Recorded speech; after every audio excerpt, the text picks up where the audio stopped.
Guys, ipapakita ko sa inyo guys. Ngayon guys, ang iba't ibang klase naman ng vest guys na ating pagpipilian guys. Kailangan mahiwalay yung puti at saka yung hindi puti, tapos matatanggal natin yung reject guys. Ang reject niya guys ay ganito guys.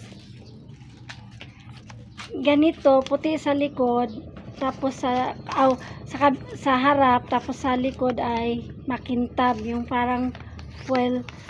Kaya guys, yan, reject yan guys. Reject. Basta muna natin ito. Oh no. Yan. Diba guys? Ganito guys, mga ganyan. Mga ganito sa sigarilyo. Hindi natin to basta-basta itatapon dahil mag-cause pa ito ng magbara sa ano guys.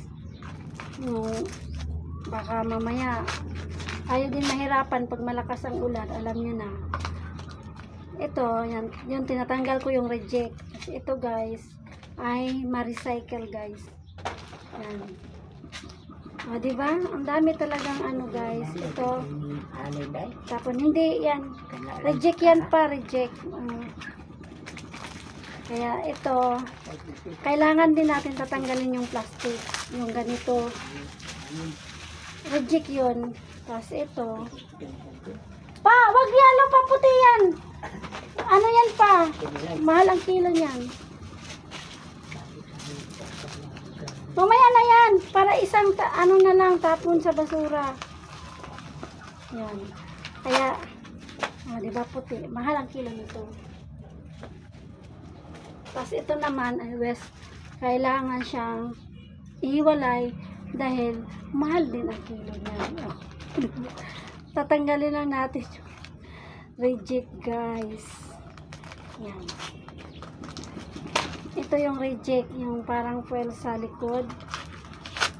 Tapos, itong plastic naman niya, tatanggalin natin kasi reject yun. Hindi pwedeng i-recycle. Yung ganito, ay mare-recycle yan guys.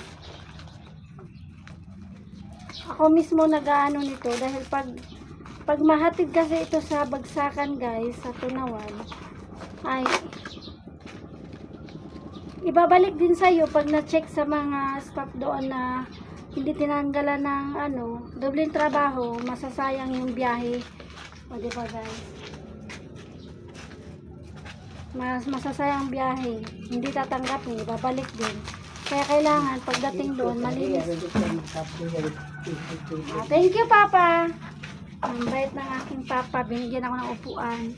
Sa totoo lang guys, pagod talaga ako guys dahil kakahatid ko sa school ng anak ko ay ako mismo ang nag-pick up doon sa ano, sa isa nating suki guys, dahil ako lang talaga ang gusto niyang pick up ng kalakal niya. Kaya yun, pick up tayo doon guys. Ang dami kong na-pick up guys. Ano, dalawang balik ako guys sa sasakyan. Kaya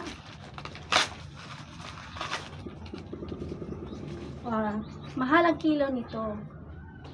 Kaya kailangan kong tatanggalin, ihahalo sa mga puting papel. O diba guys? Pero ayoko umupo pa eh. Ayoko talaga umupo guys. Dahil parang nasanay ako nakatayo. Mas sasakit ang tuhod ko pag nakaupo. O diba guys? Ganyan mga taong masisipag guys.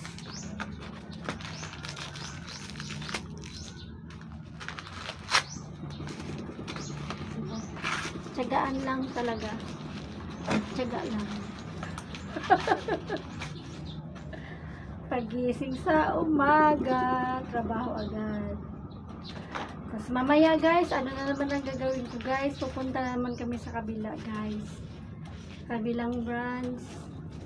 Dahil maglalagay kami ng bagong bubong. Hindi pa guys.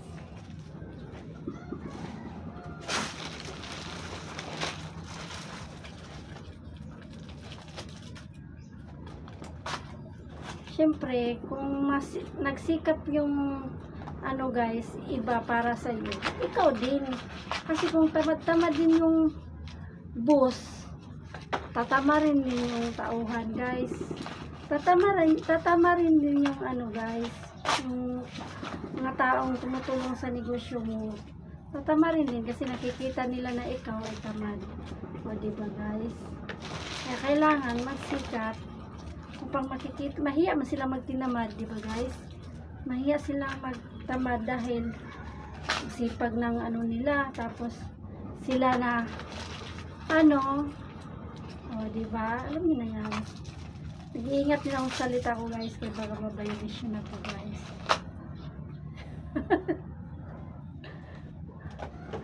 Pagkatapos nito guys, ay ang una kong gagawin, ano na naman ako guys, karawas ko naman yung sasakyan ko guys.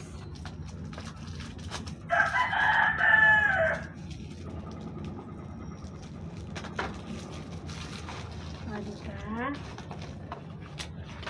Kung itapon nyo ito, hindi nyo ito mapakinabangan. Bagkus magkus pa ito ng magbara sa baha kung malakas ang ulan, sa drainage. O diba guys? Kaya huwag magtapon, i-recycle yan. Kasi may tira yan. O diba guys? Grabe guys, no? Sobrang dami nito guys, puno. Saka hindi lang to, marami pa sa bodega. Ang dami palang nagsusunog bagag. Ang daming nag-ano guys, gusto magkasakit.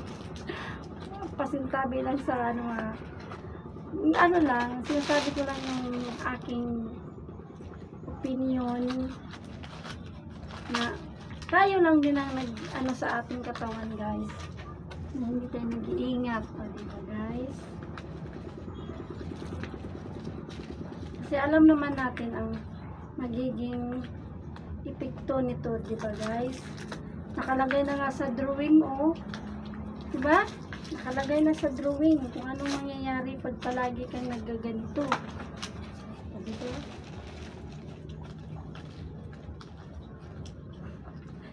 Dati sumubok ako isang beses. Tumigil ako guys kasi ayaw kong mag-yelo yung iniingatan kong ngipin guys. Ito lang yung puhunan natin mangiti guys sa customer guys. Upang palagi tayong mananalo sa bidding. Yung ngiti ni Marites lang guys palaging dahilan ng nananalo sa bidding guys.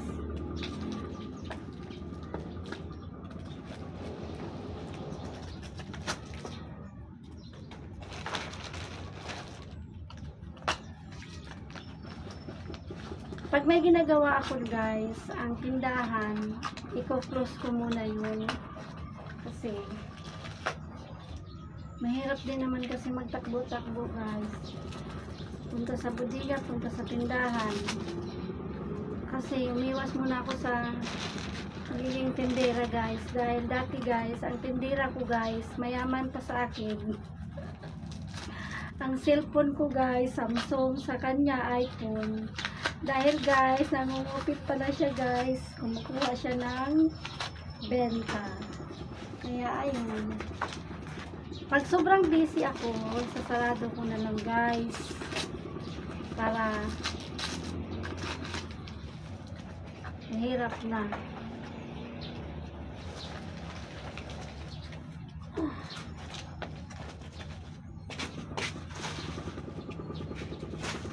Yan lang guys. Pinapasilip ko lang ang mga ginagawa guys. Dami-dami ng mga iba't ibang klaseng kalakal ay magkakaroon talaga kayo ng idea guys. Upang makakuha kayo at makapag-umpisa na sa pangarap nyong jam shop guys. Yan lang guys. Thank you for watching.